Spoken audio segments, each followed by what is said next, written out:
let's make it day. And ginger na yan.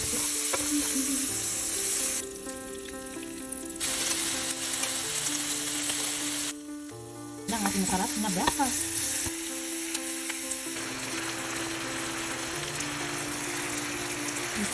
Tapos ito yung puntot. Ito yung ating squid. Dalamay.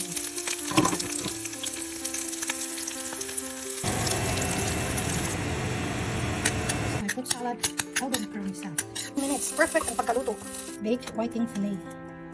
Ayun. Successful ang ating bitso. So ito siya. Buburan mo lang siya ng brown sugar or white sugar after siya maluto. Kanya lang siya kabilis. Ito kasi ang unang bitso na alam ko. Kasi dati sa amin madami nagtitinda ng ganito. Lalo na yung mga maraming tanim na kasawa. So most of the time, ang bitso sa amin sa Cebu ay gawa sa kasawa. So ito na nga yun. Bitso ni Mrs. G. Cebuano version. Cebu version. Hey. You. Happy birthday to you.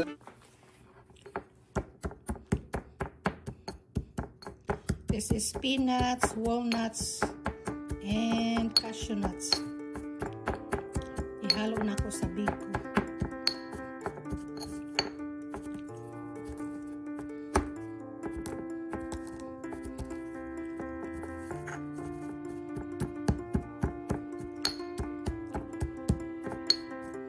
Kaya na akong mortar peso. Ayan. Tama na lang.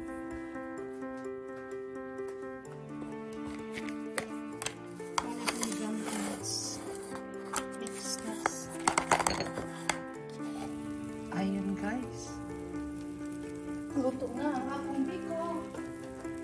Ako nang i-bake. Ganahan ako gay-gay na biko. So, mauna ni ang akong i-toppings. Mixed nuts. Mas lamig yun yung biko basta na ay toppings.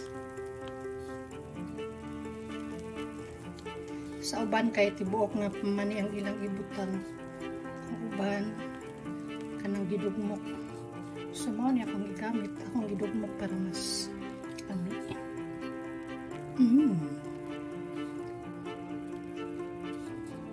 Biko mo diha. Tag $5 ang hiwa. So this is 2 cups of glutinous rice. And then 1 can of coconut cream. 2 cups of brown sugar. 3 pieces of jackfruit. And a little piece of ginger. Pampabango. Luto na ang biko. Mga unta.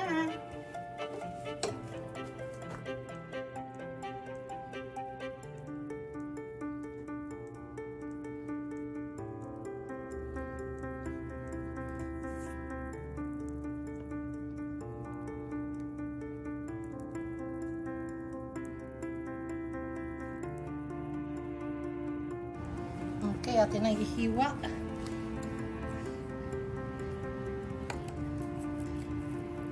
Ayan, ang lagkit.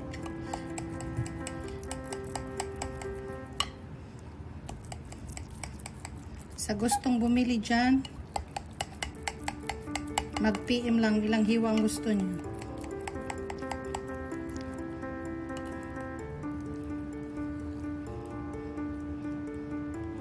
I guess this whole recipe cost me $12.